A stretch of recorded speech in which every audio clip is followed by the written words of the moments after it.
Hey there. Let's talk about something we all use pretty much every single day, usually without a second thought. Our digital maps. We just trust them, right? Well, today, we're going to pull back the curtain and look at the surprising, hidden human element that's working around the clock to make sure those maps are actually accurate and reliable. You know that feeling, right? You've been following the little blue line, you're sure you're in the right place, and you get there, and the restaurant you were so excited about has been boarded up for like 5 years.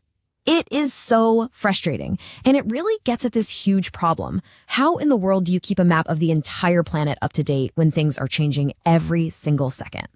Well, the answer is probably not what you think. It's not just fancy algorithms and satellites flying overhead. A huge piece of the puzzle is this, a really complex rating tool that is used by thousands and thousands of real people.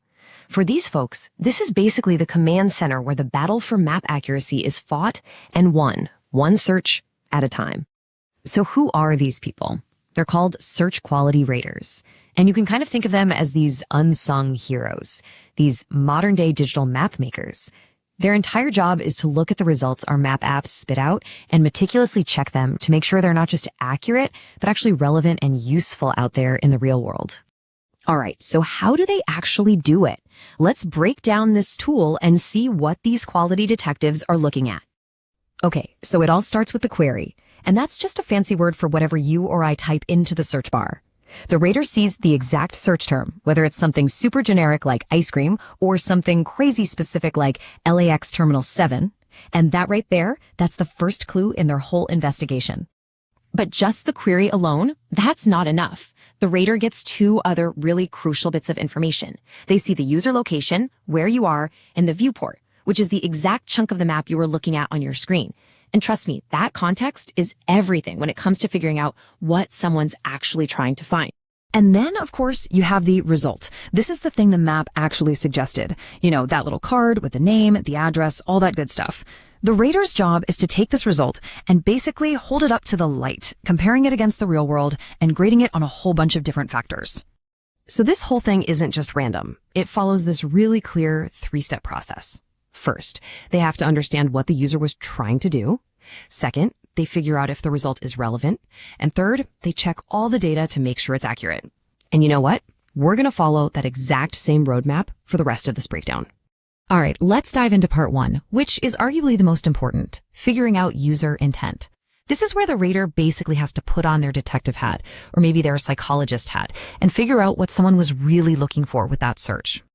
So user intent is officially defined by looking at 3 things together: the search query, the user's location, and what they were looking at on the map. It's not just the words, right? It's the whole situation. Think about it. Searching for coffee when you're sitting on your couch means something totally different than searching for coffee when you're already walking around downtown. Here's a great example. If you search for Starbucks, well, there could be tons of good answers near you. But what if you search for the Eiffel Tower? There's only one correct answer for that in the entire world. The official term for this is a navigational result, and the raters have to spot that difference immediately. Okay, so once the rater has a good idea of what the user wants, they move on to step 2, judging relevance. Basically, how good of a match is the result that the map came up with? And they're not just winging it. They have a checklist. First, is there a clear connection between the search and the result? Makes sense. Second, they look at prominence. Like, is this a world-famous landmark or just a little neighborhood shop? And third, of course, is distance. How close is it to the user? And get this, the standard they have to meet is incredibly high. There's a quote from the guidelines that says, "Always rate against the real world." It goes on to say that if a better result exists out there but the map didn't show it, you have to demote the one it did show. So the bar isn't just, is this okay? The bar is this the absolute best possible answer? That is a tough, tough standard. And sometimes it gets really tricky. Take a look here. On one side, you've got a normal open business.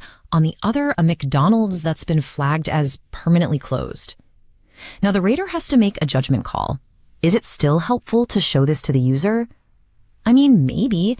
Maybe they were looking for that specific closed location for some reason. There are super detailed rules for handling these kinds of weird edge cases.